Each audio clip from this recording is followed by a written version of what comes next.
call the meeting to order. Can I have a mover and a seconder to do that, please?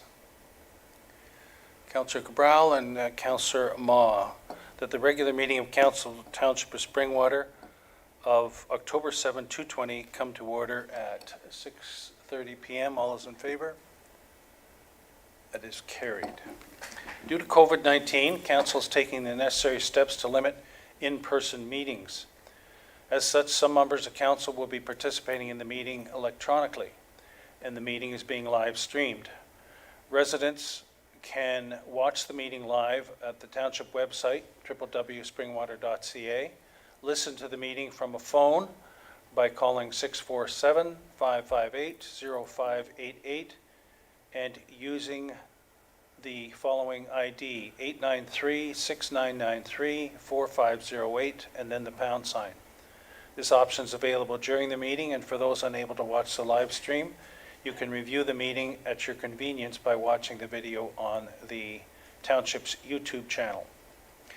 Council, are there any disclosure of pecuniary interests this evening?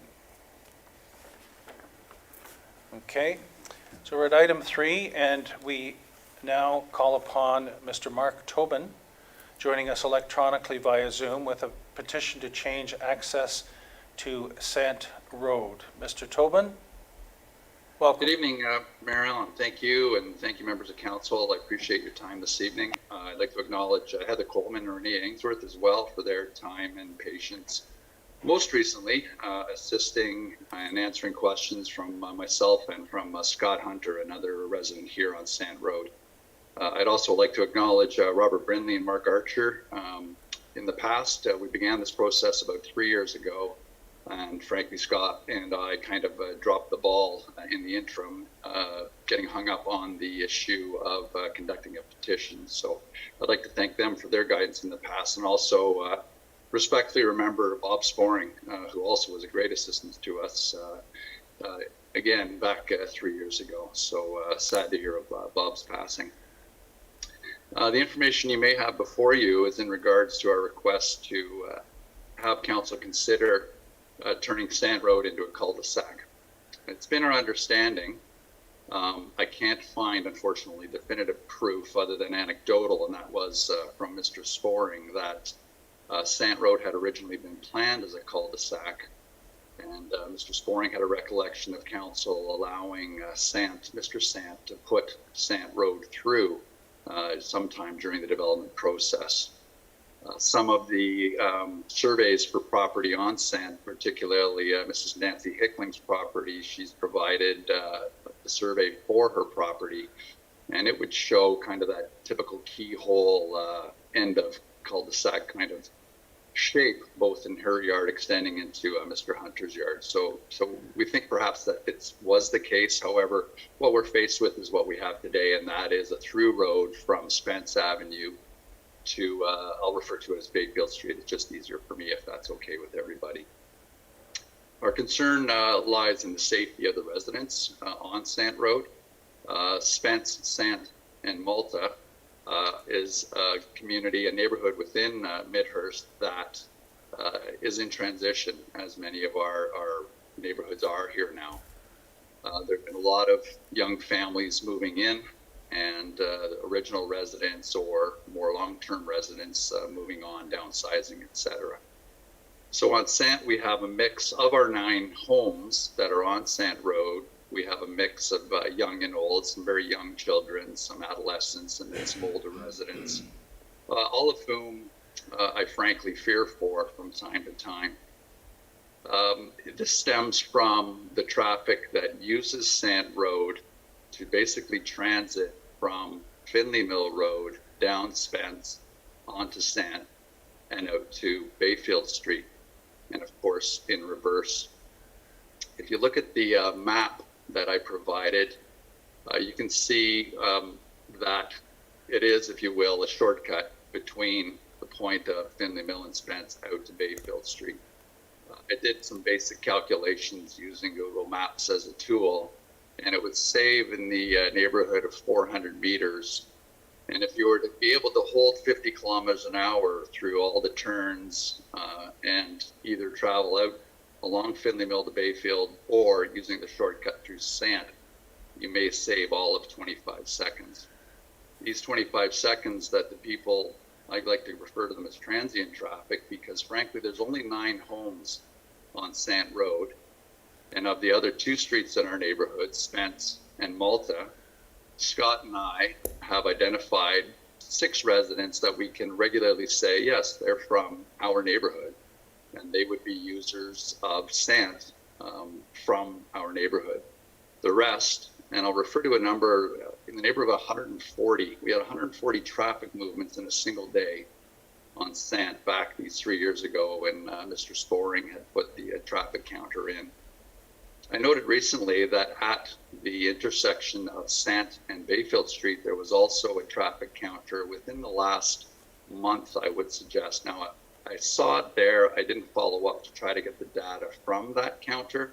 So I'm not sure if somebody on council would be able to come up with those numbers, but certainly to look at 9 residents on Sant and another 6 users from the direct neighborhood, somehow that number of a total of 15, let's say, doesn't translate into a reasonable use of 140 traffic movements in a day. It's these other users that pose the problem.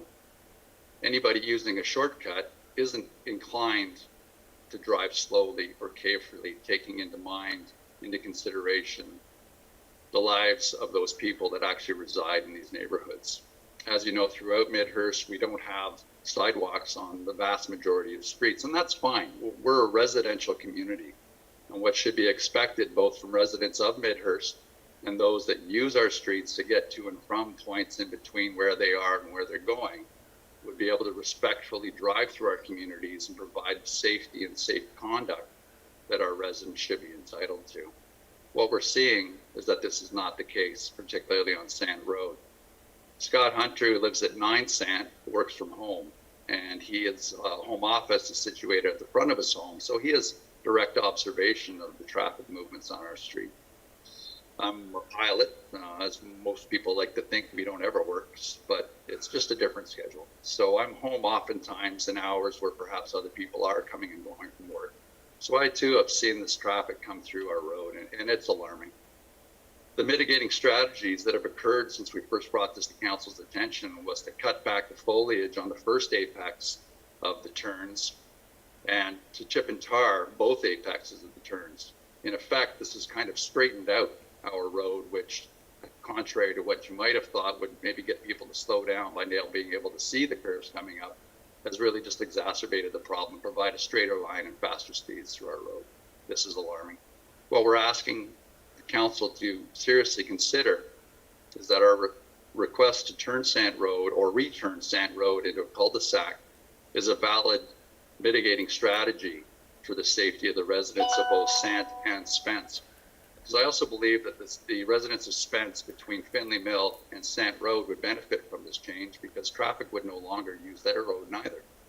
It's not inclined to accept that traffic would go all the way through Spence out onto Bayfield Street at the end by the Ball Diamond, because going across those 4 hurried lanes of traffic where few do the speed limit of 80 kilometers per hour, and it's more up around 100 plus, frankly, people don't take that risk. It's risky enough going out at Sant and onto Bayfield. If you look at that same map, you can see why people use Sant, though. It kind of cuts off those 400 meters, and from Sant they get a bit of a head of steam up so that they're able to get onto 26 and head west. I don't believe that most of the traffic that uses Sant onto Bayfield Street is continuing up 27. Most of it's heading over to 26 and coming from 26 back through our community. So I'm hoping that by implementing a cul-de-sac solution, it's just a perfect solution for the residents of Sant. The other proposal that I had suggested, because I'm afraid that if council only has one solution proposed, that it's easy to shoot one down, is that at the very least, we limit access to Sant as only one-way inbound from Barrie direction. So only northbound Bayfield traffic could turn right into Sant, but absolutely no exit from Sant out to Bayfield Street. I'm hoping in this way that the threat posed by transient traffic using Spence and Sant to cut through our residential community at unreasonable speeds provides the safety that our residents are entitled to. I hope that Springwater can be a leader in traffic safety when it comes to residents. If you were to Google safe traffic speeds and threats to the pedestrian or public traffic, there's numerous hits that identify this as a problem, not just in our community, but throughout. We have an opportunity. It's a small step, I recognize, and actually a big one I also recognize, because it's a financial component that I respect. That a cul-de-sac and stamp would be one small measure, but also extending the same awareness throughout Midhurst, throughout Springwater, bring our speed limits down and demand that people that use our roads, residents and non-residents alike, treat our roads, our residential streets, our residential neighborhoods as what they are. Places where people live, places where kids would like to play. They'd like to play out on the road safely. Dogs, older people, people on bicycles, whatever you may consider. It's not unreasonable to expect that our residential area, our residential streets, most without sidewalks, should be safe places for people to be out and about enjoying the lovely community that we live in. I hope that council is able to consider this motion and find that a cul-de-sac solution is reasonable, and failing that, maybe provide some other means of slowing down traffic and minimizing the impact of the citizens on Sand Road in particular, Midhurst at a larger point, and the township of Springwater as a whole. Thank you, Mr. Tobin. And I'll open up to council for comment, questions. Councillor Hanna? Thank you, Mayor. I just would like to ask that in addition to Mr. Tobin's deputation and us receiving it, that we maybe add direction back to staff to review his request, and that his workload permits, provide us a feasibility study on his request. I believe the clerk has some wording already prepared as a result of a previous conversation. Okay, so you're making an amendment to the motion. Yes, sir. I just would like to add, in addition to just receiving the deputation, we add that request as I mentioned. Okay, other comments? Oh, no, we need a seconder for that, please. Deputy Mayor Coughlin, comments? Councillor Ma? Thank you, Mayor Allen, and thank you, Mr. Tobin, for your delegation. Just a question, was it a cul-de-sac before, a long time ago, or was it always straight through? Our understanding was that it was a cul-de-sac initially, but that somewhere in the design phase, Mr. Sant, who was the developer in the area, approached council for permission to put the road through to Bayfield Street. Again, I don't have anything substantiating that other than, you know, unfortunately, as I say, Mr. Sporing's recollection of being on council at the time that council was approached for that permission to put the road through. Okay, follow on? And thank you, Mayor Allen. And then another question, if we did put, if this went through and did put a cul-de-sac, would it be on Sant and Spencer? It would be at Sant and Bayfield Street would be my, Bayfield. Correct. Thank you. Thank you. Okay, any other comments? Deputy Mayor Coughlin? Thank you, Mayor Allen, and through you, the comments made earlier by Mr. Tobin about there being a more recent traffic study done, maybe we could reach out to the county or whether it was MTO, just to ensure that we don't duplicate any work if it has been recently done. So the review would incorporate the most recent traffic study? The counter was only there for a day or two at most, and I'm sure it was within the last month, and it was out at Sant and Bayfield Street. Because if there wasn't a recent traffic study, I would assume that we would want to get an update on traffic patterns and counts. That would be understandable. Anybody else? Councillor Ma? Thank you, Mayor Allen, again. Do we know, have there been any accident from Sant to Bayfield Street, accident onto Bayfield? I'm not aware of any myself. What Scott has observed is traffic that has, you know, kind of had to swerve because of oncoming traffic, because of the nature of the roads. You can see from the diagram, even the satellite image kind of probably gives a better reflection of the actual layout of the street. But, you know, he's seen cars, and unfortunately it's anecdotal, but he's seen cars, you know, dodging off towards the ditch kind of thing, but no accidents that I've been aware of. Thank you. Thanks. Okay, Clerk Ainsworth, can you read the motion, please? Thank you. The amendment would read that the motion now before council be amended as follows. Oh, actually, one moment. Mayor Allen, we do need a mover and seconder to receive the delegation prior to the amendment being tabled. Okay, I believe we have a mover and a seconder. Okay, Councillor Moore, Deputy Mayor Coughlin. So we're voting to receive the delegation. All those in favor? No. Mayor Then the Allen, amendment, now the amendment would be moved by Councillor Hanna and seconded by Deputy Mayor Coughlin, that the motion now before council be amended as follows. Add, and that staff be directed to report back to council regarding the following options.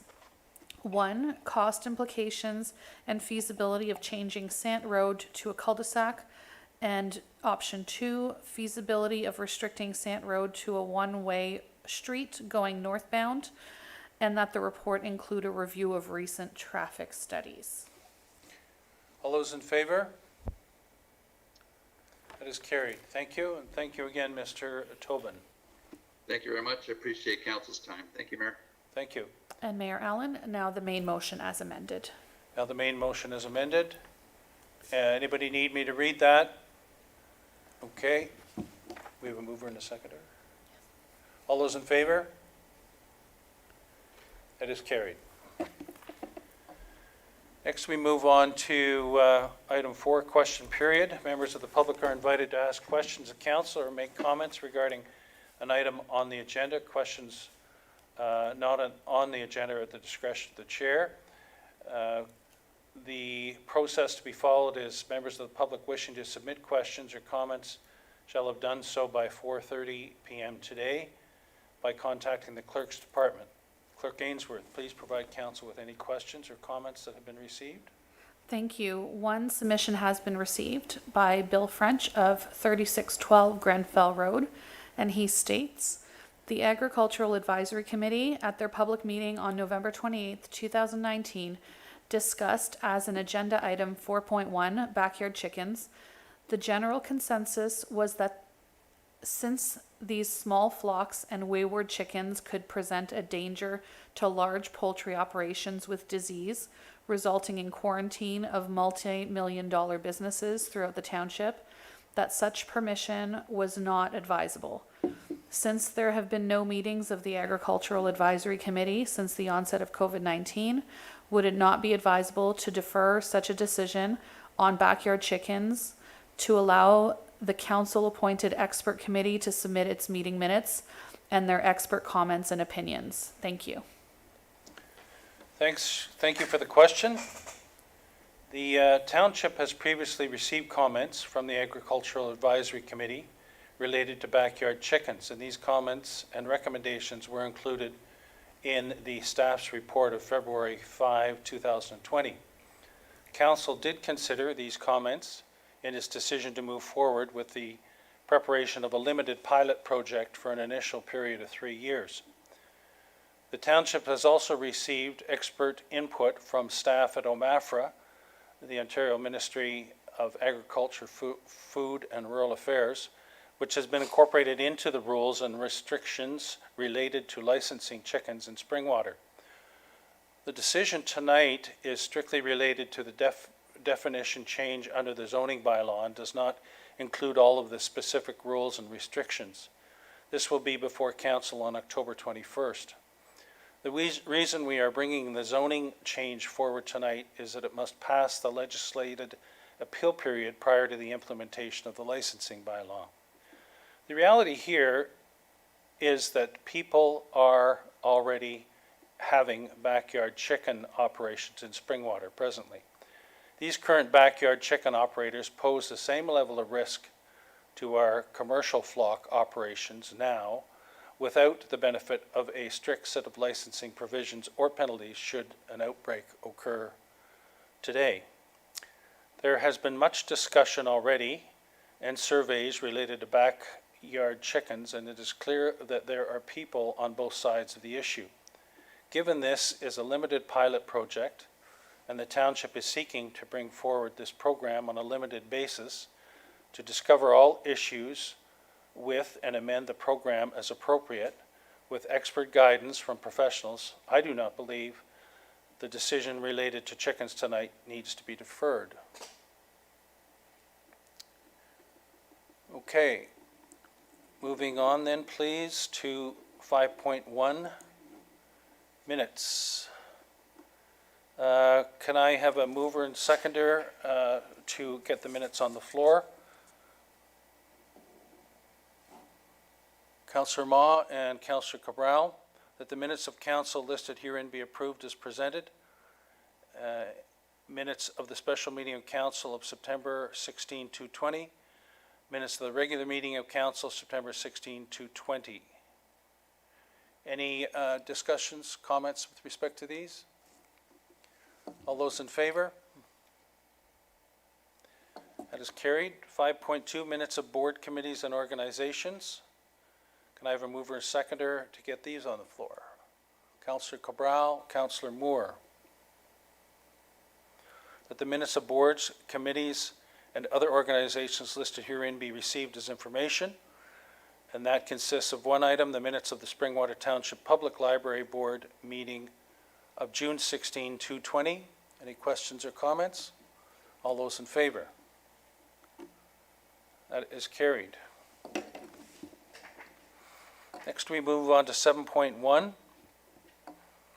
and that is Heritage Evaluation, Anton Mills Community Center. Can I have a mover and a seconder to get this on the floor? Councillor Cabral and Deputy Mayor Coughlin. Now, we're faced with three options here. I'll turn it over to Deputy Clerk Helmke to give us an overview of what was a very thorough and complete report. And so Ms. Helmke. Thank you, Mayor Allen. So the second community hall on the Heritage Committee's evaluation schedule was the Anton Mills Community Center, located at 3985 Horseshoe Valley Road. The committee conducted their heritage evaluation on December 3rd, 2019, based on the form in the heritage evaluation guidelines adopted by the municipality in 2013. The Anton Mills Community Recreation Association provided history and information on the hall that was included in the meeting agenda package for members to review and to take into consideration during their assessment. From this evaluation, the committee recognized the hall's attractive design and physical value as the former Anton Mills School, significance to the community, and history as being part of the early education system in rural Ontario. Specific details of the evaluation are contained within the report and organized based on the three criteria values outlined in the guidelines, which are design and physical value, historical and associative value, and contextual value. The community center received a total point value of 36 on the evaluation, which equates to an overall group value of A. As per the evaluation guidelines, a total of Group A or a score of Group A in any of those three categories qualifies the building for a heritage designation. Based on the evaluation, the Heritage Committee is recommending to Council that the Anton Mills Community Centre be formally designated a heritage property under Section 29 of the Ontario Heritage Act, as there are key heritage attributes worthy of preservation and protection. For example, the original brick facade and the school bell.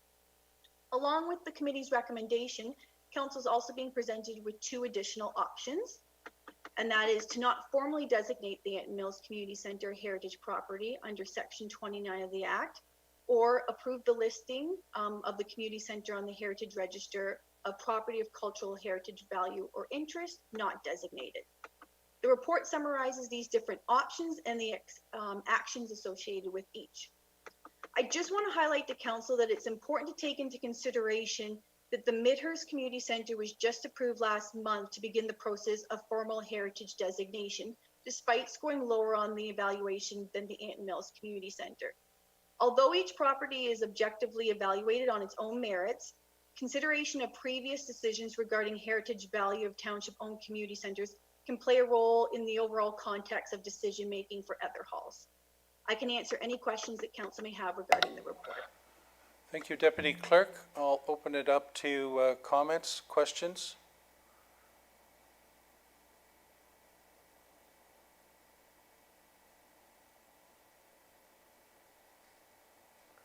I'm not seeing any yellow cards. Oh, there's one. Councillor Ma. Thank you, Mayor Allen. Great report, and I in support of option 1. Thank you.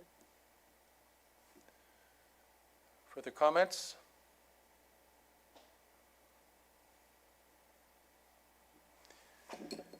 Okay. Then you are moving option 1, Councillor Ma. Thank you, Mayor Allen. Yes. Okay, and do we have a seconder? Mayor Allen, the mover on the motion is Councillor Cabral and the seconder is Deputy Mayor Coughlin. Okay, can I have a seconder for this motion, which is incorporating option 1? Councillor Moore? Any further discussion? All those in favor? Yes, that's the right one, Councillor Ma. I never know whether you want to speak more or not. You never know. Okay, opposed? Nobody's opposed. That is carried. Thank you.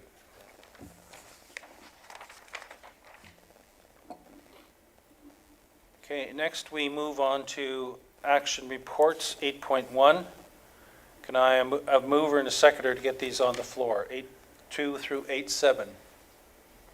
Councillor Moore, Councillor Ma. Anybody like to speak to any of these? Councillor Hanna?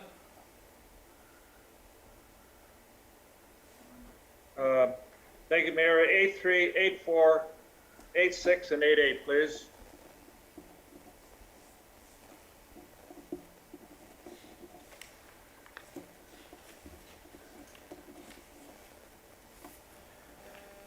If I may, I think I'd better ask you to pull 8.8, and I'd just like to speak to 8.3 and 8.4 and 8.6. Okay. Anybody like to speak to any of the others not already mentioned? Okay, so we have a mover and, okay, well, let's, yes, Clerk Ainsworth. Mayor Allen, I believe Councillor Hannah has only asked 8.8 to be pulled Yes. and just to speak to the first 3. Okay, so I'll go through the motion for the others. Speak first or go to the motion? Speak first, please. Yes. Okay, Councillor Hannah, we'll start with 8.3. I think Councillor Cabral has a comment first, sir. Councillor Cabral? Thank you, Mayor Allen. I heard 8.8. Is 8.6 being pulled? 8.6 has not been, the only one being pulled is 8.8. Councillor Hannah, I would like to pull 8.6, 8.6. okay, Thank you. okay. Any others pulled? I'm not seeing any, so Councillor Hannah, proceed with 8.3. Thank you. I just want to point out that 8.3, we had discussions last council meeting with regard to the animal control bylaw, not providing support for staff to be able to deal with nuisance pets on other people's property because they're allowed to run loose. There has been an addition put into the new draft bylaw, which includes cats, and I would have preferred to see it include other pets as well, suggesting pigs might be an issue, but however, I'm satisfied that that has been added to the agenda, and I just wanted to point it out to the rest of council. If they hadn't noticed, we now have support for staff to deal with nuisance cats that are permitted to run loose if they're domestic cats, not farm animals. Thank you. Thank you. And 8.4, Councillor Hannah? That's that one. 8.4, that's the chicken bylaw that we've heard lots about. I don't really have a preference personally for myself, one way or the other, but I need to mention that I've heard a lot of comments from people because we're more in the urban area in Midhurst that are opposed to it. However, in a spirit of unity with council, I will be supporting this motion going forward for 2 reasons. 1, it is a pilot project, and 2, I believe that the MAFA responses and the need for, I believe, chickens to be vaccinated, if you like, that it will help protect the hazard to the poultry industry. So I will be supporting it, as I said, to show unity in council. Okay, any other comments about that?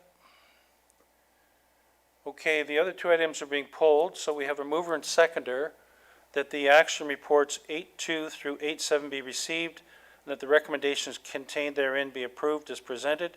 8.2 Accessibility Plan 221 to 25, Public Survey Results, Proposed Priorities. 8.3 Proposed Draft Animal Control Bylaw Revised. 8.4 Backyard Chickens Temporary Use Bylaw. 8.5 2021 Council Meeting Schedule. 8.7 Marshall Subdivision Security Reduction, with the exception of 8.6 Service Delivery Review Final Report, and 8.8 St. Vincent Street Bridge Rehabilitation Construction Schedule, both of which are pulled. All those in favor? That is carried. Thank you, Shireen. Okay, so we're pulling 8.6. Mover and seconder on that. We need a mover and seconder to get this on the floor, please. Councillor Moore and Councillor Ritchie. This is with respect to Service Delivery Review Final Report. Councillor Hanna? Thank you. It's just the recommendation that we endorse the council endorse the recommendations that are contained in the report, and direction to staff to do research and submit a report to council on these recommendations.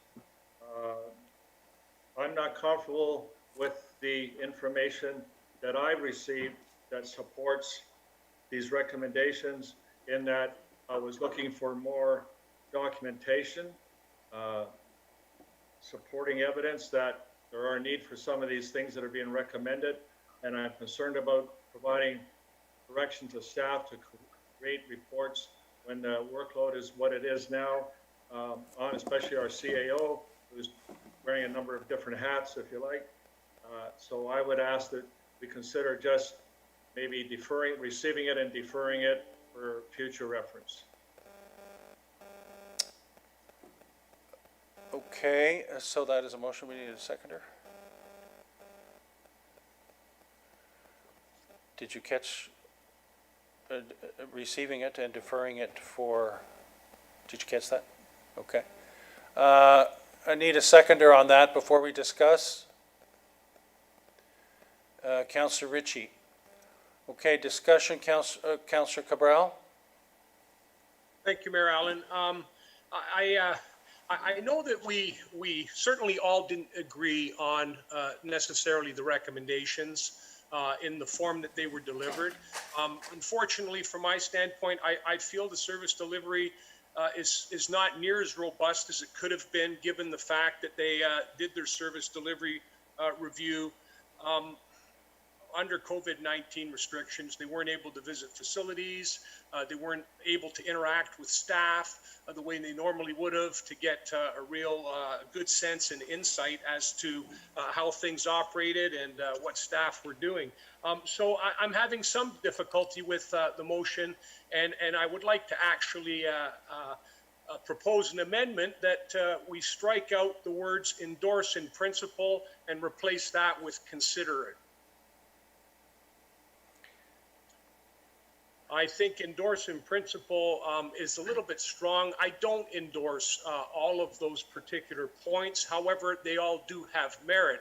I would prefer, as I said, to propose an amendment that we strike endorse in principle out and simply replace those three words with the word consider. Okay, that's a friendly amendment. Councillor Clerk Ainsworth, go ahead. Thank you, Mayor Allen. At the moment, there is a deferral motion on the table from Councillor Hanna. This would have to be dealt with or withdrawn prior to any other motion that could be put on the table. A motion, an amendment motion such as what Councillor Cabral is mentioning would be an amendment to the main motion and wouldn't be conducive to the deferral that is currently on the table.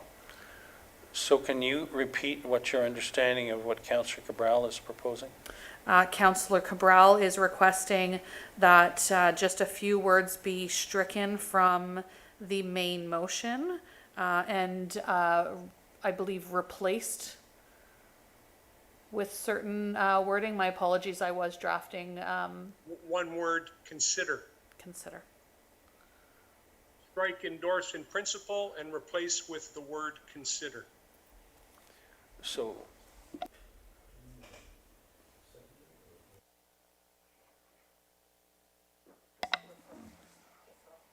Councillor Hannah, we need to deal with your amendment first. Do you want to withdraw and consider this motion that Councillor Cabral and Councillor Ritchie, if he accepts the amendment, puts forward, or putting forward? It's complicated. I guess I could include what Councillor Cabell's suggesting in my request, that we just simply defer this, receive it, defer it for future reference is basically what I'm asking us to do. I think that would be the more appropriate thing to do, especially as I said, the workload that the CAO would be taking on to review all these recommendations. So if it's acceptable, just to, in addition to my request to defer it for future reference, receive it, refer for future reference, and add the, take out the word endorse and change it as Councillor Cabell has suggested, I would prefer to go in that direction. I'm concerned if I withdraw my motion that it won't get retabled. So what is your desired course with respect to this report, Councillor Hannah? Would you like to? My desired course, which I believe would be in the best interest of staff and council as a whole, would be to just simply receive this report and defer it for future reference, and also change the word endorse to receive. Clerk Ainsworth? Thank you, through you to Councillor Hannah. As your motion is asking to just simply receive the report and then defer until a later date, the rest of the verbiage in the main motion would no longer be part of the motion. So there wouldn't be any other words to change as requested by Councillor Cabral. So the motion that is currently before council is a deferral to the main motion, which would be until a time which council requests that the report be reconsidered or brought back to council for consideration. Thank you, and I think I should go forward with what you've just suggested. So the result of this, if that happened, is it basically be received and put on a shelf and at some point in time in the future, it might be brought back and reviewed. Is that what your desire is, Councillor Hannah? I think that would be the most appropriate thing to do with this report. I mean, we've got it, we've paid for it. It may be of some value in the future when we can all get together in the same building and have a training session possibly and talk about it. But just to receive it now and assign staff the workload, I think is unnecessary. Deputy Mayor Coughlin? Thank you, Marilyn. Through you, I don't support deferring this. I think that as we've moved forward through this, it's been pertinent to council that we do receive this in time to put anything in place during this budget process. I think that there should be discussion strategically from this council, as it is highlighted by our third party. But all too often, we see people hiring consultants and then taking that information and doing absolutely nothing with it. I think that the information that we received from this third party simply echoes what we've been hearing for years in this municipality. I think that it is pertinent that we do these in place, and whether or not this council moves forward with the initiatives of bringing this council together, that's one question. But as far as aligning staff and creating a composition of staff, that needs to be addressed now so that it is dealt with during the budget process for this year. This council has 2 budgets left to create a composition of staff in place. And I think that it is pertinent that we do deal with it and not just put it on a shelf for another council to deal with. Okay, let me hear from Councillor Moore, then I'll circle back to you, Councillor Hannah. Thank you, Mayor Allen, through you. Back when we were discussing the review with the consultants, I mentioned then that I was having a difficult time because the data was not specific enough for me in order to make decisions at budget time. And so I sort of echo what Councillor Cabral is saying, that we need more specifics related to the actual jobs, times, times that it takes to do a specific task, which none of that has been provided to me. So again, when departments come forward at budget time to ask for new positions, I'm going to have a really hard time because it's not evidence-based. So I'm struggling a little bit. If we're not going to have that data, then this is good information, but it's not worth a lot. So how would you like to see it progress then, Councillor Moore? I would actually like to go back to the consultant and ask them for that information. I know it's harder now because of COVID. I realize that it's more challenging, but they're going to have to dig deep and figure out how to do it. Okay, CEO Schmidt, you've heard the discussion. Do you have some thoughts on this? Thank you, Mr. Mayor. So a couple of thoughts, I guess. Again, the intent of tonight's report is really to receive it in principle, no different than a master plan. And some of the comments that are being made, the intent it would be is that township staff would have to come back with more detailed business plans, if you will, whether it be through the budget and through other staff reports to provide the level of detail that council is looking for. One other comment I guess I would make is that the scope of this project was provided to council in February, March of this year, which council did sign off on the scope of the project, and some of the information that's being requested now was not within the scope of the project, and hence, in order to pursue that, there is additional dollars that would have to be spent on the consultant and or a different consultant to obtain that information. As I read the report, the recommendations, I mean, I think the consultant feels they've fulfilled their mandate. And so further to what CEO Schmidt has said, by us then deciding which of the recommendations we want to action on further and when, there would be incremental cost involved with that. Which is, I agree with what has been said. We can't just put this on a shelf. We've got to move forward with some of the recommendations. The latter two specifically, I would have thought. Councillor Hannah? Thank you. Just to remind everyone, when the consultant first came forward, I suggested at that time, in fact, I stated at that time, I would be looking for data, if you like, whether it was job shadowing, whether it was worksheets, to justify the comments that were made that certain departments needed more staff. Well, it's COVID time is difficult. If you're just interviewing staff and say, do you need help, are you overworked? I suspect they would all be honest, but there's probably, in my career, doing management reviews, there's a need for documentation, as I stated, job shadowing, worksheets, whether it's over a month or so on. And I did state that to the consultant when we had our first meeting. I have not seen that come forward as a result. Now we're sitting at the final report. We're being asked to receive it. It's been suggested now that we'll need this for budget time. We don't have the documentation. We come to budget time and we're asked to hire another 6 people. It's going to be hard for me to be able to support that.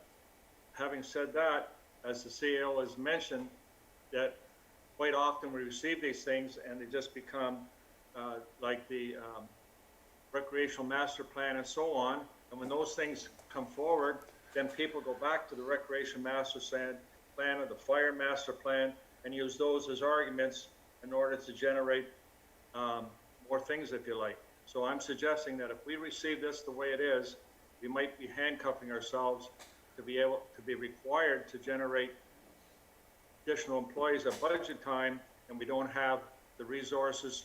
One, two, we don't have, in my mind, sufficient data supporting evidence to be able to justify those expenditures. That's my concern. That's why I'm suggesting receiving it. We have it to fall back on when we have time and can get together for a training session to delve into it and examine it further and probably negotiate what we want to do going forward. I'm trying to be helpful, not confrontational, but I don't think this report satisfies what I need in order to support the recommendations. Councillor Moore? Thank you, Mayor Allen. If I remember correctly, the consultants, when they made these 9 recommendations, outlined that these are all things we're going to need for the future related to growth mostly. So that hasn't happened yet. And so I do think we have some time. I don't know that we need to, I don't want to disregard the report entirely because it has excellent value. But I think that we could pick and choose which ones we want to address right now, and then work on a couple as we move forward. I don't know that I want to give staff all of this right now, but I think that we could maybe prioritize the 9 recommendations. Well, isn't that what the motion as it's written states? It sets it out and it says, submit subsequent staff reports to council for their review and consideration based on the priority matrix and implementation roadmap. So we could adjust that to say based on council's wishes as far as prioritization is concerned. Exactly. I'd like to be part of what's prioritized. Thank you. Okay. Deputy Mayor Coughlin, then Councillor Cabral. Thank you, Mayor Allen, and it may be a friendly amendment, but is it possible then to try and create some cohesion here to have this then referred to a special meeting of council, which would be specifically for this council to go item by item, and then at that point refer the ones that this council so we can vote on them individually, have the department heads available and just really hone down on that so that we don't have to make a decision tonight on whether to receive everything or put it up on a shelf. We can go item by item and really make a decision at that point. So I think I would like to have this referred to a special meeting of council. And I can't call a special meeting of council, so I'll leave that with the clerk. Clerk Ainsworth. Thank you. I would just like to remind council that the motion on the table currently is from Councillor Hannah to receive the report, which is paragraph 1 would stay as is in the main motion, deleting all of the other paragraphs and then adding, and that the 9 recommendations in the report be deferred until such a time that council requests it be brought forward. That is the motion that is currently tabled. Yep, no, I agree. So we're working through discussing that potential amendment. So I'll go to Councillor Cabral and Councillor Hannah. Thank you, Mayor Allen. Just comment with respect to this. I don't feel confident just simply endorsing it as it is. I understand and I respect Councillor Hannah's opinion there that at this particular time of the year when we're going to be into budget deliberations that it might be, and it probably is, prudent for us to maybe defer this. But I also agree with Deputy Mayor Coughlin that maybe it would be something suitable for us to at least, without nailing down a specific date, to at least maybe include in the motion that we look to have a special meeting, within a certain period of time after budget has been passed and approved. It's kind of like the heat will be off then, and we will have a bit of breathing space and a training session at that time or a special meeting at that time for us to go over all of these and prioritize them and decide then which ones we can act on would probably be beneficial because we'll have been done the budget. And we might have some opportunity after going through the budget lines to see if there might be a little bit of money to actually implement some of these. So I'm just kind of suggesting the deferral works for me. I wanted a change in verbiage, but the deferral works for me. But as possibly a friendly amendment, that we might be able to collectively come to some kind of an agreement on kind of like a window of opportunity immediately after the budget, if that could be put into as a friendly amendment to Councillor Hannah's initial motion. So in that scenario, none of these recommendations would be implemented, would be part of the budget and therefore considered for 221. Yes, that's what I'm suggesting, but there might be a pocket full of money left over that council might still be able to have an opportunity to utilize. That's all I'm suggesting. Okay? I mean, at the end of the day, if we implement some of these now and then budget time rolls around and we're under the crunch on other things that are must-haves, let's say, and the money's not there, we're just going to end up turning around saying we don't have the cash for this anyway. So as a suggestion for us to move forward, it's putting it off a few months, but I have to be honest, I still feel it's a very light report, and that's not due to the consultants. That's simply due to the fact that they weren't able to do the job that they normally would have done, interviewing staff and attending locations. So Okay. that's just a suggestion. Councillor Hannah, did you have further comment? Yes, I do, and thank you. I appreciate what Councillor Corbell is saying. So based on Councillor Corbell's comments, and I agree with him 100%, and it was also, he was echoing what the Deputy Mayor had to say. I'm prepared to withdraw my motion if the Deputy Mayor or Councillor Corbell would like to make a motion to support their initiative in putting this off and having a training session where we can review it all at an appropriate time. So with that said, I will withdraw my motion. Okay. You're drafting something? The clerk is drafting something to present. In the meantime, I'll go to Deputy Mayor Coughlin. Thank you, Mayor Allen, and through you, I appreciate council working through this together because I do think that this is incredibly important. I do think that we need to come to an understanding, or I guess, I continue to hear council suggesting that due to COVID, the consultants didn't do the same job, which is unfortunate because I think that maybe the understanding of what was going to come back to us, it's maybe differing because CEO Schmidt had pointed out earlier tonight that the scope of work that our council did approve, the consultants and the report that we received back is at that. I think that the next level, moving down to that to get more granular, would be coming from staff. And I think that's what we're looking for, or at least when I'm hearing Councillor Moore speak, as to what information we need during budget. So my fear of postponing this past budget is that we're going to have staff come forward again, as they have in our last two budgets as a council, and we won't have that back report because, as we're seeing and as is highlighted in the report, that we're finding the report or the request to lack information, but we don't have the staff in place, or we couldn't possibly not have the staff in place to provide that for us. So I would hate to see the request come forward during budget without the wholesome reports that we're looking for to validate, to back that up. So if we need to have the training session prior to budget, or maybe it's going to coincide with it. I mean, we're pushing pretty close here now. So I would like to see this training session, or whichever we want to call it, special meeting of council, soon, so that we can deal with this, so that we can bring this forward during our next budget. CEO Schmidt, time frame wise, can you see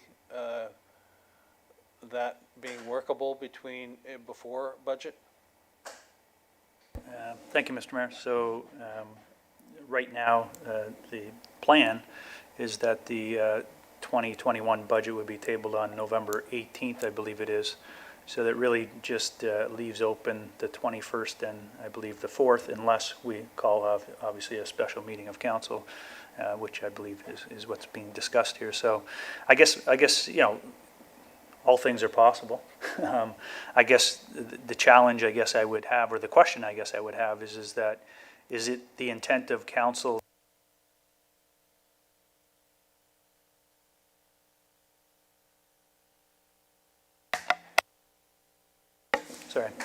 Sorry, I just lost my microphone there for a sec. Would it be the intent of council to have the consultant come back and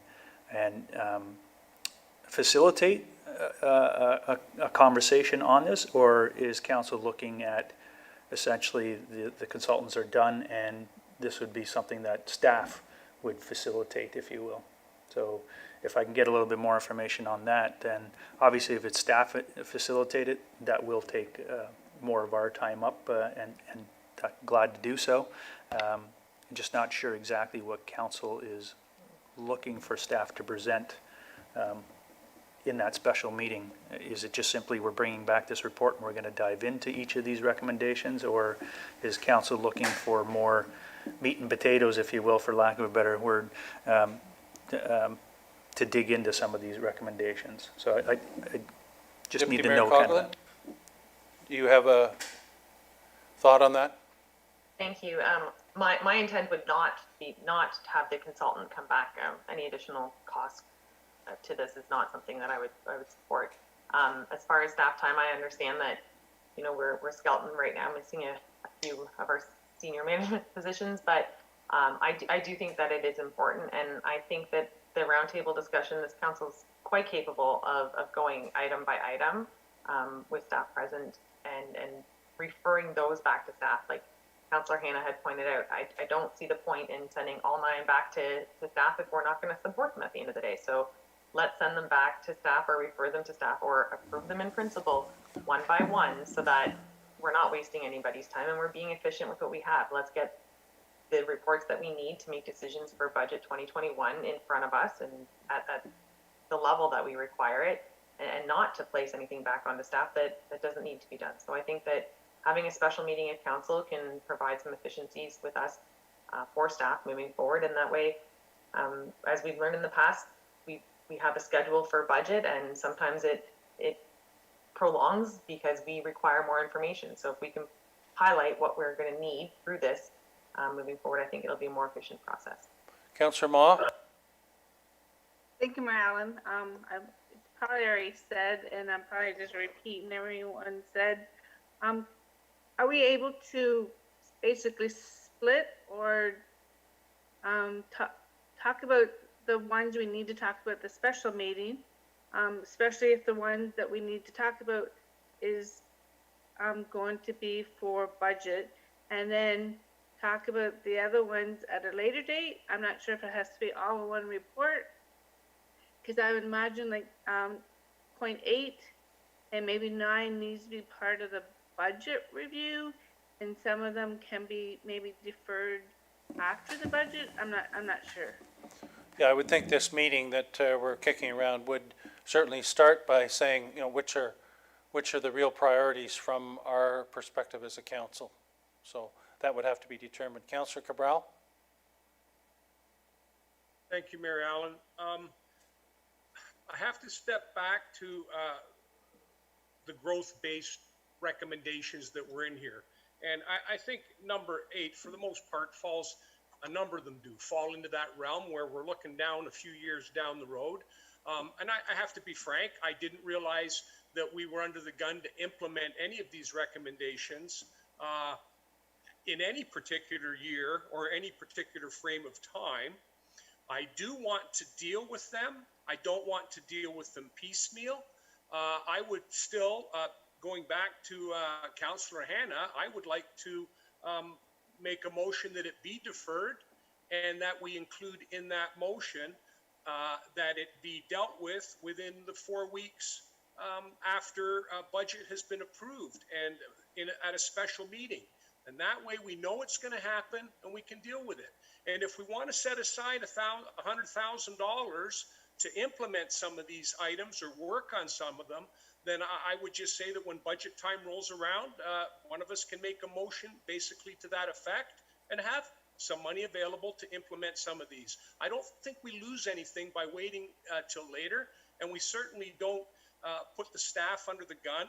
I'm looking forward to getting started on budget. There's a lot of information that's going to be coming to us. Staff are in the process of preparing that right now. And I, be quite frank, I think this can wait till budget's done.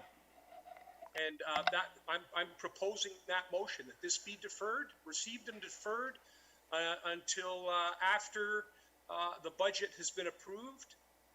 and Okay. that it be dealt with at a special meeting within 4 weeks of budget being approved. Okay. All right, Clerk Ainsworth? Thank you. So based on that, the draft motion from Councillor Cabral would be that the motion now before council be amended as follows. Delete the second, third, and fourth paragraphs and add, and that the 9 recommendations in the report be deferred to a special meeting of council once the 2021 budget process is complete, and that the special meeting be scheduled within 4 weeks of completion of the budget. That works. Is there a seconder for that? Councillor Ritchie, I see that you'd like to speak. Go ahead. I just want to add to what everybody's been, I support deferring it till after budget. Like if we had budget tomorrow, there's nothing in that report that would sway me to support any additional staff. There's just nothing there. Like, I mean, there wasn't the substance there that the other councillors that I was looking for. So I'm on the same page there. I think by deferring it till after the budget, we have more time to look at it. And in the meantime, maybe our CAO could reach out to these people and ask them what the additional cost would be, and maybe bring that forward during our budget, and then we could take a look at that or talk about that when we go after the budget's over with, and just see, because I'm looking for a guiding. There's some guidance there, and I just did not get it. So to defer, I support that. Okay. Thank you. All right, so are you seconding that then, Councillor Ritchie? Yes. Okay, CEO Schmidt? Thank you, Mr. Mayor. I'm just requesting maybe Councillor Cabral, instead of having it 4 weeks after the budget, my only concern with that is if the budget, based on the current schedule, is approved in mid-December, then really we're talking about bringing this back in mid-January. If you would maybe consider bringing it back maybe before the end of February or the end of March of next year, it gives us a little bit more time to prepare things. I'm fine with that, CEO Schmidt, and I do see how things could get done a lot quicker.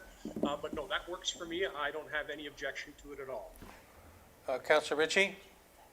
Yes, Mayor Allen, I just want to add to, if we can get this COVID thing behind us, I would still like them to go and talk to staff. I don't want staff to bring them their report about them. We hired them, the efficiency audit people, to go and look into what Councillor Hanna and the rest of them are talking about. And this COVID thing, we're going to get behind this. And they'll be able to go in there and do scope down more. So by deferring this and getting them to and reaching out to these guys, I support that 100%. Okay, Clerk Ainsworth, can you read the amended motion? Moved by Councillor Cabral and seconded by Councillor Ritchie, that the motion now before council be amended as follows. Delete the second, third, and fourth paragraph and add, and that the 9 recommendations in the report be deferred to a special meeting of council once the 2021 budget process is completed, and that the special meeting be scheduled prior to the end of the first quarter of 2021. Okay, all those in favor? Opposed? That is carried. Next is 8 point, yes, Mayor Allen, now it would be the main motion as amended. for this one, before moving on to 8.8? Yes. Okay, go ahead, please. So the main motion was moved by Councillor Moore and seconded by Councillor Ritchie, and would read that the report from the Chief Administrative Officer regarding service delivery review final report dated October 7th, 2020 be received, and that the 9 recommendations in the report be deferred to a special meeting of council once the 2021 budget process is completed, and that the special meeting be scheduled prior to the end of the first quarter of 2021. All those in favor? That is carried. Moving on to 8.8, Councillor Hannah. Thank you, Mayor. 8.8, that's to do with the closing of St. Vincent Street in Midhurst while moderations or repairs are done to the St. Vincent Bridge that goes over Willow Creek.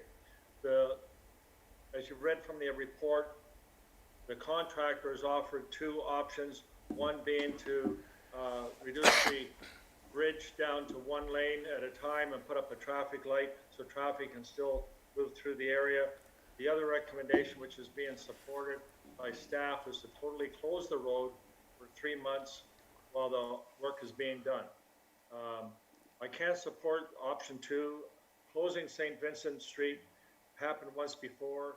I think it was while the bridge was being repaired. It might have been several years ago anyway, and I have to tell you, it was a disaster. St. Vincent is a very, very busy street. It's a roadway that is the main corridor, if you like, out of Midhurst. I believe it's about 8 school buses in the morning and again at night that travel through that road.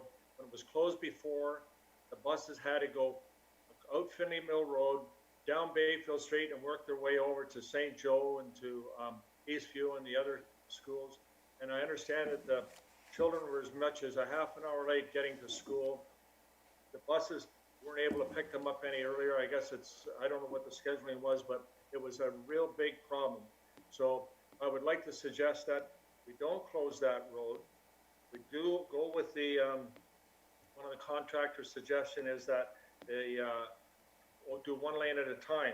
But my suggestion to Works Department, if it's possible, not to start, as has been suggested, in March the 1st, maybe put it over to April the 1st for that 6 months.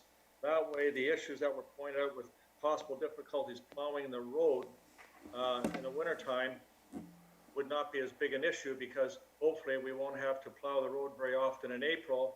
And that way, putting it off that period of time, there would only be 3 months or less when the school buses would still be running. The snow plows wouldn't be running. It would just be the normal traffic moving through that bridge. So my friendly amendment, if the Works Department can do it, would be to keep the road open, one lane at a time, but not start the construction project until maybe April the 1st of 2021. Okay, thank you. Before I go to Director Coleman, is there a seconder for this motion? Councillor Moore? Okay, Director Coleman, please provide us your thoughts. Thank you, Marilyn. Through you to Councillor Hannah and... Can't hear, sorry, Director Coleman, can't hear you. Okay. How about now? That's better.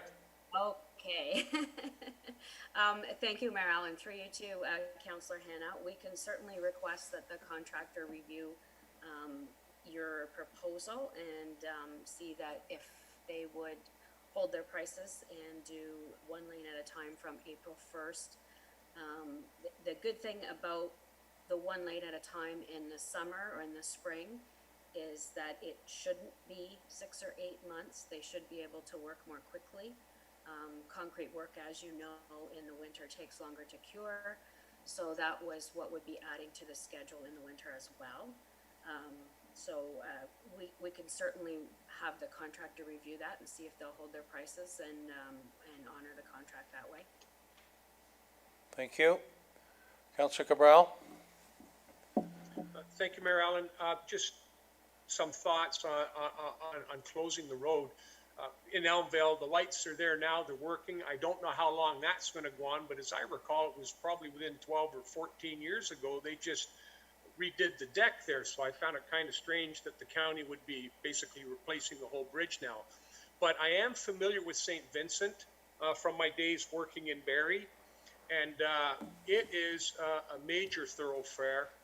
I think closing that particular bridge on St. Vincent, I would very much like to see that the contractors would be able to make that move, because I think it would really impact the residents, the buses, not to mention emergency vehicles getting from point A to point B should someone need them. Sometimes those emergency vehicles don't necessarily, if it's fire, they probably come from Snow Valley, but if if it was the police or an ambulance, they might be on St. Vincent to get to Midhurst. So I really like to see if there's a way for us to be able to keep at least the bridge operational to traffic. So I'm hoping that Director Coleman might be able to sway the contractors to do exactly that. Okay, thank you. Councillor Hannah? Thank you, and I'd like to thank the Director Coleman for agreeing to reach out to the contractor. And as Councillor Cravell pointed out, emergency responses, as we have from previous discussions know, there's always seems to be a lot of accidents on those curves, especially in the wintertime. If our spring water fire service had to respond there, or the OPP from Muskoka Beach, they'd have to go down Bayfield Street, come across through Barrie, and then come north on St. Vincent to respond to any accidents on those curves. So I think it is a real priority that that road be kept open if possible. Okay, Clerk Ainsworth. Thank you. Through you to Councillor Hannah. Just to ensure that I am receiving this information accurately for the motion, you are requesting that staff explore the option of a one-lane closure effective April 1st, 2021. Is that correct? Yes, ma'am. May I suggest that what is proposed is that the motion now before council be deferred and that staff be directed to explore the option of a one-lane closure effective April 1st, 2021, and that would provide Director Coleman with the opportunity to seek the information from the contractor. I agree. It sounds a good idea. If that can happen, that would be great. Okay, and the seconder agrees with that?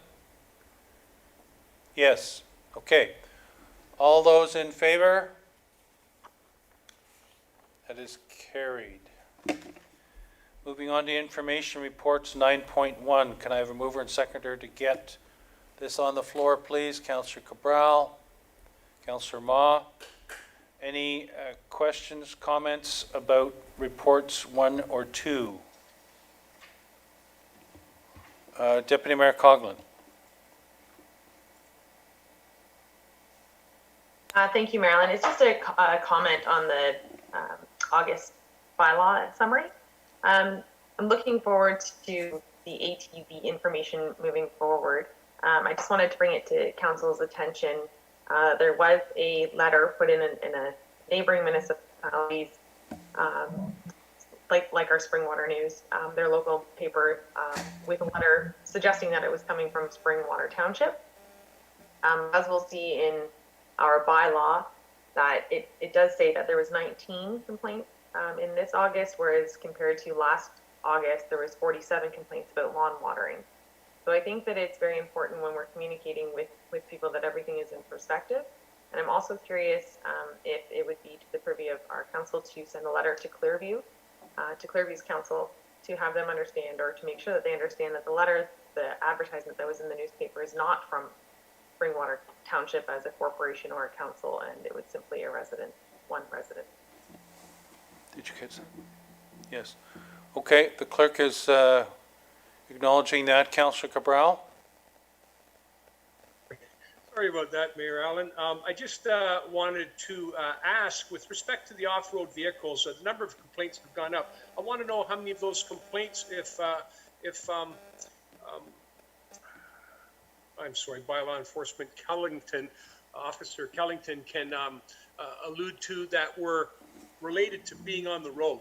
Since we've passed the bylaw, are we getting complaints about the off-road vehicles doing stuff on the road, or are these off-road vehicles somewhere else? Officer Kellington, please.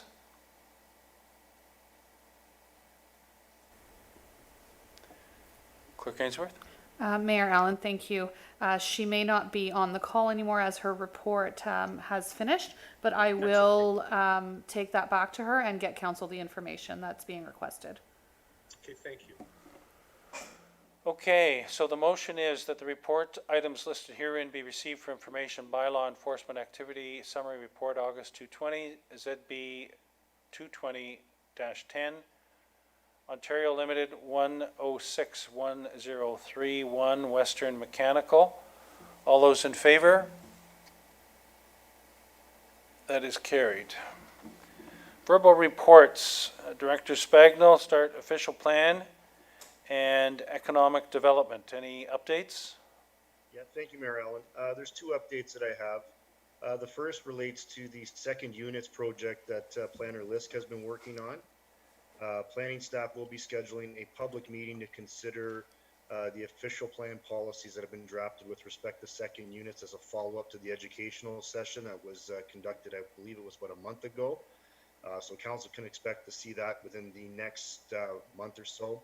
In addition to that, staff are also working towards the completion of the cannabis recommendation report, and staff are hoping to have a draft ready for council's review, hopefully in the next couple of weeks.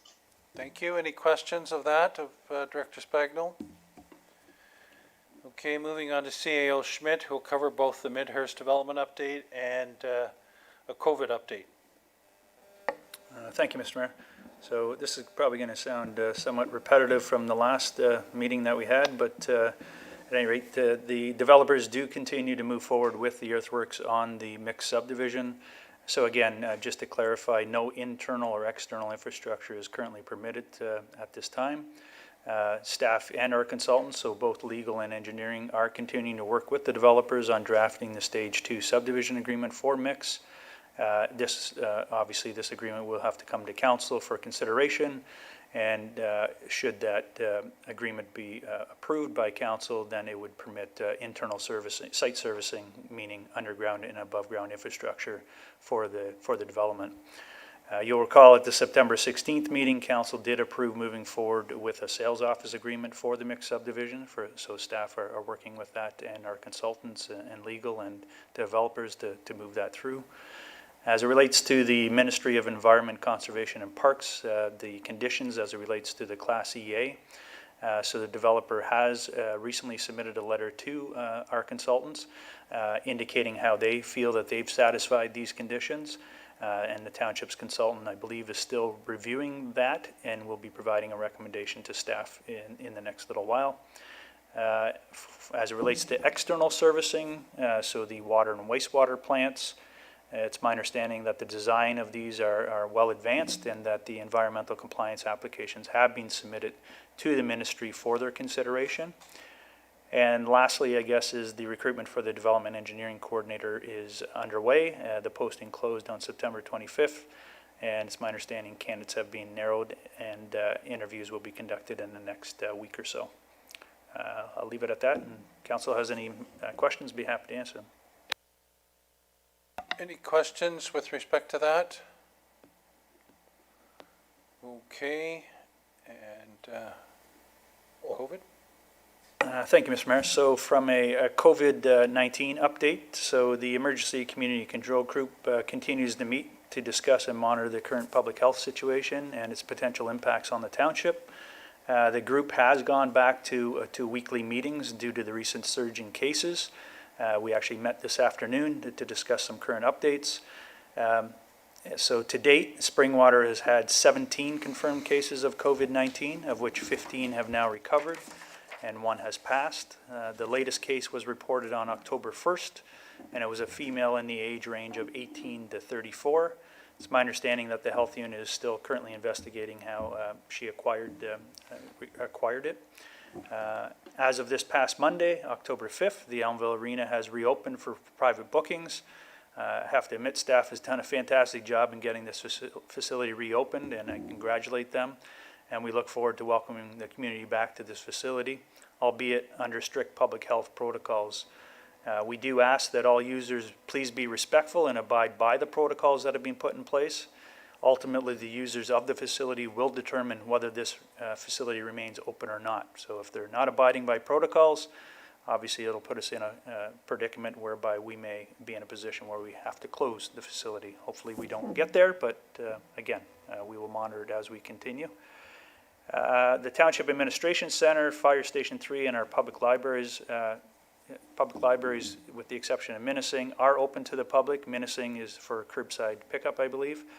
And again, we're abiding by strict public health protocols to ensure that these facilities remain open. Staff at the Administration Center continue to work in cohorts, so we have 2 teams, and again, this is in an effort to minimize the risk to staff and be able to continue to provide services to our residents. Other measures have also been put in place, which include but are not limited to staff are required to wear a face covering or a mask while in the facility. The only exception to this is if they are seated at their workstation or office where they are able to properly physically distance themselves. Otherwise, a face covering or a mask is required. All visitors, including staff, to any township facility, this includes the facilities already mentioned, as well as the Ellenville Arena, the works yards, etc., are required to don a face covering or a mask prior to entering a facility. All staff are required to complete an online self-assessment each day prior to starting their shift. And contractors who are working at the township facility or any township facility are also required to don a face covering or mask and complete an online self-assessment prior to entering any of our facilities. At this time, the township's community halls and our community centers remain closed until further notice. We haven't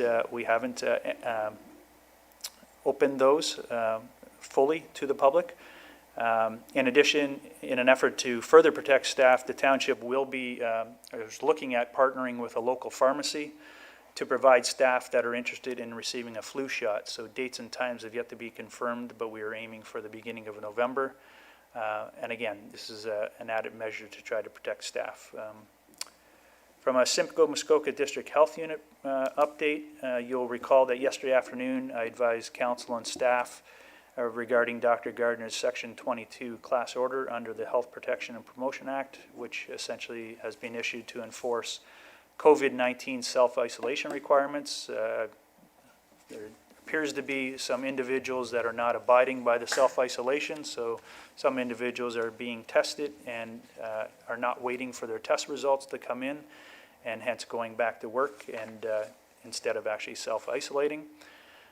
The order did take effect yesterday, October 6th, and will remain in effect until the Ministry of Health declares it no longer required.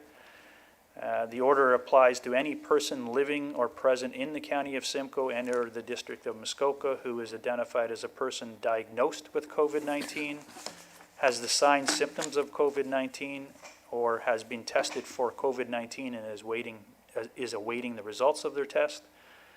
Otherwise has reasonable grounds to believe they have one or more symptoms of COVID, or is a close contact of a person identified as being a person diagnosed with COVID-19. If you think you have symptoms of COVID-19, the Simcoe Muskoka District Health Unit is advising that you use the provincial online self-assessment tool, and if indicated by the tool, get tested and self-isolate at home until your test results are negative. We all have a role to play in reducing the spread of COVID-19, and as such, the health unit is encouraging everyone to stay safe and to pause your social circles and to limit your close contacts to only those people within your own household. Think carefully about how often you go out and what is essential. So thank you, Mr. Mayor, and at this time I'd be happy to take any questions from members of council. Thank you, CAO Schmidt. Any questions of CAO Schmidt with respect to this? Councillor Ritchie? Thank you, Mary Ellen. I'd like to go back to the environmentals you were talking about there earlier prior to the COVID. Do you know when these environmentals will be, any idea when they'll be done so that they can start on the sewage treatment plant? Like any timelines there at all? CAO Schmidt? Thank you, Mr. Mayor, through you to Councillor Ritchie. So I might have to defer some of this to our Director of Public Works, but it's my understanding that the ECA, so there's 2 ECAs, if you will. There's ECAs applicable to the internal servicing, so those have been submitted to the ministry, and those would be required in, the approval of those would be required before any infrastructure in the internal subdivision would be permitted to move forward. My understanding, it could take up to 6 to 8 weeks, if not longer. Again, we're at the ministry's disposal there, if you will. As it relates to the external infrastructure, so the water and wastewater plants, we've been advised through written confirmation from the ministry that the ECA for the wastewater treatment plant has been submitted, and the drinking water permit has been submitted for the water plant. We've been advised that the construction of those plants are able to proceed prior to the approval of those ECAs. However, it's staff's opinion that although that may be the case, there are still the conditions that were set in place by the Minister of Environment, Conservation and Parks, which would still need to be satisfied prior to any of that external infrastructure being started. So we have received information from the development community indicating how they feel they've satisfied those conditions. And these are the conditions that were imposed back in November, again, by the Minister of Environment, Conservation and Parks on the EA. So I'm not talking about the 150 conditions. Those are in addition to this. These are the 7 or so conditions that he imposed. So it's my understanding, again, the letter has been submitted to our consultant, and our consultant is reviewing that and will be shortly providing a recommendation to staff to submit to the ministry on how those conditions have been satisfied. So, Follow on? Yes, and any idea on the length of time, this might be a question for the Director of Public Works, the length of time it takes to put one of them sewage treatment plants into, put them up and get them going? Director Coleman? Thank you, Mayor Allen, through you to Councillor Ritchie. The first plant that will be installed for Midhurst will be a package plant. It'll come in mostly complete. We expect that itself won't take long. The longer portion of the building of those plants will be the water treatment facility. Typically, projects like that typically take about a year, I guess, would be the best guess, would be a full calendar year from start to finish and commissioning. Thank you. Okay, moving on to county updates. Deputy Mayor Coughlin?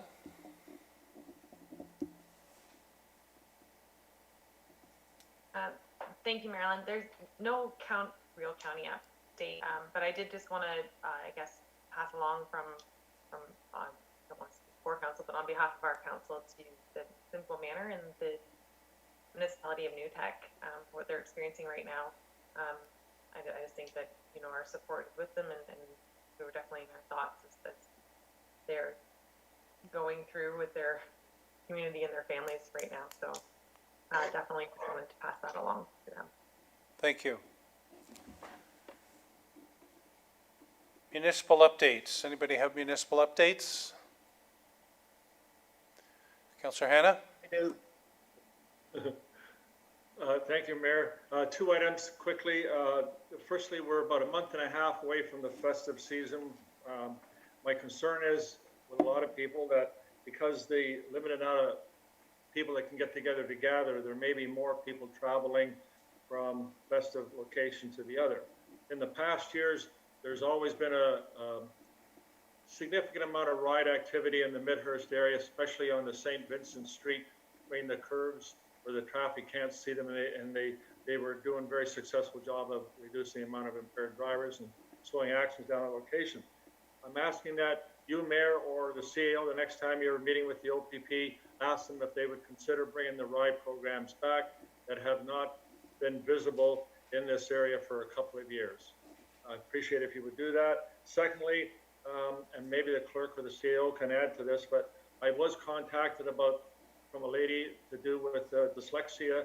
I believe it's Dyslexia Month, or maybe it's just this week. And they've asked that the municipalities light a building up in red, and I understand that from the folks who are making the request that the township has agreed and are lighting up, I believe it's the administration building for at least one day in red, and that would be great. And if they did it for more than one day, I think that would be great also. But I would just ask if somebody who has the information to share with the rest of us.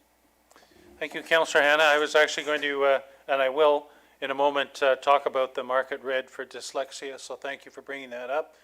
And we did, we'll ask Commander Brown, Inspector Brown, with respect to the ride programs. Any others? Deputy Mayor Coughlin. Thank you, Marilyn. I didn't, just a reminder to Councillor Hannah, the Scarecrow competition in Midhurst was very well received. I didn't know if you wanted to elaborate on that. Councillor Hannah, tell us about scarecrows. I'm sorry, I couldn't hear what you were saying. If you just repeat that, please. My apologies. Just the voting came in for the Scarecrow competition in Midhurst. I didn't know if you wanted to elaborate on that. I know the voting was done. I do not know who won it as yet. We had a meeting of our hall board this past week, but the winner was not announced at that time. So I just know that a lot of people seemed to get engaged, didn't really like that. There was a number of scarecrows around, as you probably saw. None of them were made to look like me, so I don't know how it went. Oh, that's great. Further to that, on top of that, there's also the Ellenville, or I guess Springwater Virtual Fall Fair. And I don't see Brianna on here, but I was speaking with Nicole today, and there's been over 450 submissions to that. So that's well surpassed the expectations of both groups involved. So I know that the group is meeting again tomorrow night to go through that and assign the contest winners, or the contest draw, I guess it would be through that. So that was well received. And just as a last note, tonight was my first night back to the Ellenville Arena as hockey mom. And I just wanted to pass along kudos to staff. It was so seamless and easy to move through there. Starting at the beginning with the board out front with the QR code. If you didn't do your online form, I was greeted by staff, and it was so well marked. It's really easy to move through, and just like, it was fantastic. So from our IT and Mike and Evan getting all that up, and especially to Ryan and Brianna and Paul and Jen, like just kudos. It was really, really well done. And I know it's important to keep everybody safe. And it's just so great to be able to have the kids back out there with a little bit of normalcy. They were really excited to get back this week. So thank you very much for that. Thank you. Thank you for that update. Councillor Ritchie? Mayor Allen, I was wondering if Deputy Mayor Coughlin could explain this virtual something with the fair or Springwater on this weekend. Explain a little further why council wasn't made aware of this. Deputy Mayor Coughlin? Great, thank you. So this was an initiative brought forward. I don't know, Councillor Cabell has a better memory for dates than I do, but I think it was back in July, actually. Thank you. So it was brought to council's attention in July, and it's an initiative as the Ellenville Fall Fair is approaching its 160th year. The Ellenville Fall Fair Board didn't want to celebrate virtually. They wanted to have the opportunity for the community to celebrate traditionally, celebrating the 160th. So it branched off, and it really became an opportunity, understanding that communities aren't putting on the gathering of sorts. So together with staff, a branch of the Agricultural Society worked together to come up with ideas. So different members of the Ellenville Fall Fair Board with our staff put together an opportunity for the community across Springwater to come together and display. There was a bunch of different items or categories. And then rather having a contest, each submission became a draw. And like I said, it was very well received, receiving over 450 submissions. So really great. And as to council being privy to this, it was in the newspapers. It's been brought up at council meetings.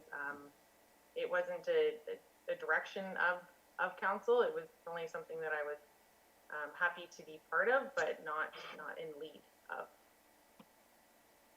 Okay, thank you.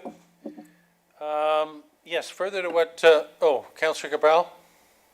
Thank you, Mayor Allen. I just wanted to point out to those that are still watching Thanksgiving weekend is coming up. Hopefully everyone's going to have a great, happy Thanksgiving with their immediate loved ones anyway. But I also wanted to point out with respect to that the extension was granted to the Springwater Ellenville Farmers Market, and they are open until this Friday, the 9th of October. So again, an opportunity. There's still a chance to buy some baked goods and some fresh vegetables. Excellent, thank you. So further to what Councillor Hanna was saying, the township will market red for dyslexia on Wednesday, October 21. At the request of Tricia and Gregory Barker, parents of a child with dyslexia, Springwater will be lighting the Township Admin Center and the Ellenville Library signs with red lights to raise awareness for dyslexia. Dyslexia is described as an unexpected difficulty in reading for an individual who has the intelligence to be a much better reader. It is most commonly due to a difficulty in processing phonetics, which affects the ability of the individual to speak, read, spell, and often learn a second language. It is believed that dyslexia affects 10 to 20% of the population. There is no cure for dyslexia, but with earlier screening, diagnosis, intervention, and appropriate accommodation, dyslexic individuals can become highly successful students and adults. I hope that on October 21st, you will join us at Council in taking the time to learn a bit more about dyslexia, how it affects those in our community, and what we can do to be more inclusive. Moving on, yes, Councillor Hanna? Thank you, and I just wanted to point out as a result of the township's support with the red lighting, Springwater has been registered on the official site for dyslexia for their support of the program. Thank you for that information. Moving on to item 11, notices of motion. Any notice of motion? Okay, moving on to item 12, items for future consideration. Any of those? Okay, then item 13, bylaws. Can I have a mover and a seconder for the bylaws, please? Deputy Mayor Coughlin and Councillor Maw, that the bylaws listed herein be signed and sealed by the Mayor and Clerk. 22073, donation collection bin bylaw. 22074, road names bylaw, Stone Manor Woods Phase 4. 22075, road names bylaw mix. And 5000-323, temporary use bylaw, backyard chickens. All those in favor? That is carried. And motion to confirm and adopt proceedings, please. Councillor Cabral, Councillor Moore, that the bylaw 220-076 to confirm and adopt the proceedings of council at the regular meeting held October 7, 2020, listed herein, be signed and sealed by the Mayor and Clerk. All those in favor? That is carried. And a mover and seconder to adjourn, please. Councillor Moore and Deputy Mayor Coughlin. The regular meeting of the Township of Springwater does now adjourn at 8:09 p.m. to meet again in regular meeting on October 21, 2020, 6:30 p.m. Council Chambers, Admin Center, Munising. All those in favor? Thank you. Happy Thanksgiving, everybody, and stay safe. Thanksgiving. Happy Thanksgiving. Good night, everyone.